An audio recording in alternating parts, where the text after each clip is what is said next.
et vraiment c'est ce que j'ai adoré dans ce livre. En fait, je pense que c'est ce qui fait vraiment la force de ce livre. L'une des forces de ce livre, c'est le fait.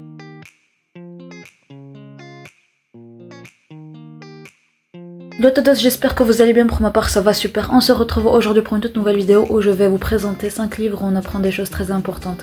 Commençons sans plus tarder avec le premier livre qui est un manga et c'est Magus of the Library de Mitsu Izumi paru chez Kyun Kizuna. Ici nous allons suivre les aventures de Shio qui est différent des autres, il a des oreilles pointues et il adore la lecture mais il se voit malgré tout privé de la quasi-totalité de ses droits à cause de cette différence et il subit beaucoup de harcèlement et son rêve c'est de devenir bibliothécaire dans la bibliothèque la plus prestigieuse que ce monde connaît et c'est très difficile d'y entrer et de devenir bibliothécaire qui a pour mission d'avoir au moins un exemplaire de tous les livres publiés dans le monde, qu'ils soient anciens ou nouveaux. Il recherche les anciens livres, les répare les livres abîmés, etc.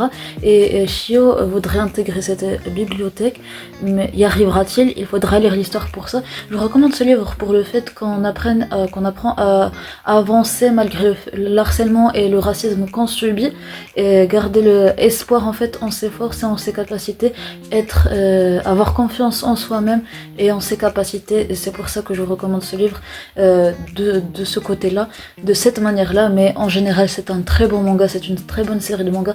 Il me semble que cette série est terminée et qu'elle ne contient que 6 tomes, donc c'est génial. J'ai adoré les 2 premiers tomes, c'était vraiment des coups de cœur et je vous le recommande vraiment. Prochain roman de cette sélection, c'est un Nora Roberts et c'est Crime en fait, c'est dans la collection Lieutenant F. Dallas paru chez J'ai lu. Ici nous allons suivre dans cette histoire de cette série d'F. Dallas, le F. Dallas qui va enquêter sur le crime, sur le meurtre d'un coach de sport à la fois méprisé et adoré en fait par certaines personnes. En fait les personnes qui l'aiment en viennent à le détester et c'était un vrai Don Juan et un maître chanteur. Que lui a-t-il arrivé? Qui l'a tué et pour quelle raison? Il faudra lire l'histoire pour le découvrir. Donc je recommande ce livre parce que pour le fait qu'on apprend à vivre avec les démons de son passé, le fait que Kev Dallas en fait ait subi des traumatismes quand elle était plus jeune et vraiment elle apprend chaque jour avec son mari et avec sa vie actuelle à s'améliorer, à améliorer sa vie malgré les démons qu'elle garde enfouis en elle mais qui surgissent par un moment. Donc c'est pour ça que je vous recommande ce roman. Le troisième livre de cette vidéo, c'est un livre que j'ai adoré, que je ne cesse de vous recommander, c'est Nos étoiles contraires de John Green paru chez Peikaji. Donc ici nous allons suivre l'histoire d'Hazel Grace Lancaster qui est atteinte du cancer de la thyroïde. Elle va rencontrer un jour Augustus Waters, elle va en tomber follement amoureuse. Comment va se passer leur histoire d'amour? Il faudra lire l'histoire pour ça. Donc je vous ai déjà publié ma chronique complète sur ma chaîne, donc si vous voulez aller le voir. Bref, je vous recommande ce livre pour le fait que malgré la maladie, on apprend à vivre à 100 à l'heure et comme on le souhaite, même si parfois dans certains cas de maladie, la mort nous attend. On apprend ça et vraiment c'est génial. Et on apprend aussi le fait qu'on a une seule vie et qu'on doit en profiter. Et c'est ce que j'ai aussi adoré dans ce roman. Bref, on va passer à l'avant-dernier livre de cette sélection et c'est The Spanish Love Deception d'Elena Armas, publié en anglais par Simon & Schuster et en français chez J'ai lu. Il vient de sortir récemment en poche. Bref, ici nous allons suivre Catalina Martin qui va aller assister au mariage de sa sœur en Espagne, mais qui a un petit problème, elle n'a pas de petit ami alors qu'elle assure à sa famille qu'elle en avait un. Donc elle cherche un faux petit ami pour l'accompagner au mariage de sa sœur et c'est là que son ennemi juré, Aaron Blackford, intervient et lui propose son aide. Petit à petit, le mariage de sa sœur s'approche et la proposition d'Aaron est la seule qui lui est venue. Donc va-t-elle accepter la proposition d'Aaron? Et puis comment va se passer leur histoire?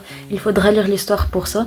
Donc j'ai adoré ce roman, c'est un vrai coup de cœur malgré le fait qu'il soit cliché et tout. Mais moi je l'ai lu en anglais, vraiment je l'ai adoré, c'était un vrai coup de cœur pour moi.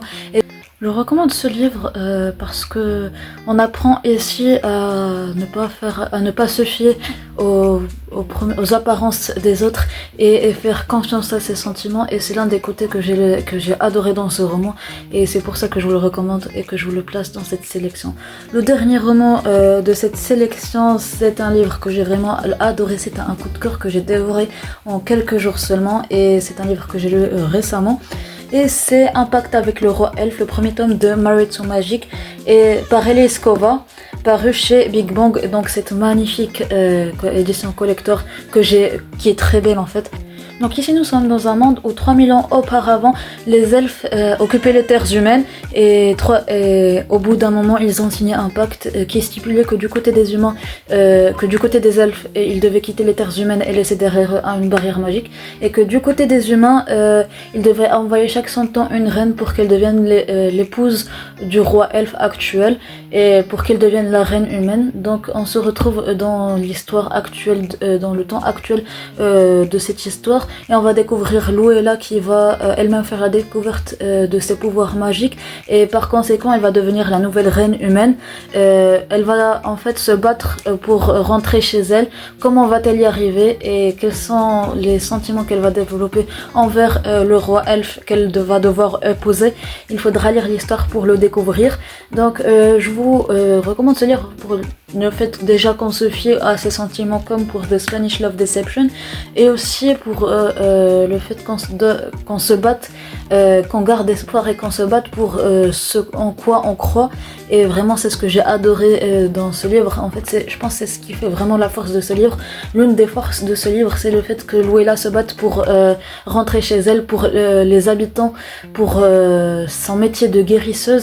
Vraiment c'est ce que j'ai adoré. Luella se bat pour ce qu'elle veut, elle ne se laisse pas faire, c'est une battante et en plus elle ne laisse pas les autres dicter sa conduite, et c'est ce que j'ai adoré chez elle, le fait qu'elle soit indépendante et qu'elle veuille faire ce qu'elle veut par elle-même, qu'elle ne dépende pas des autres, et c'est ce que j'ai adoré chez elle.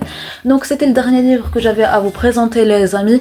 J'espère que cette sélection vous a été utile, et là je suis en train de vous présenter une vidéo où je vous recommande des livres avec des personnages masculins juste parfaits.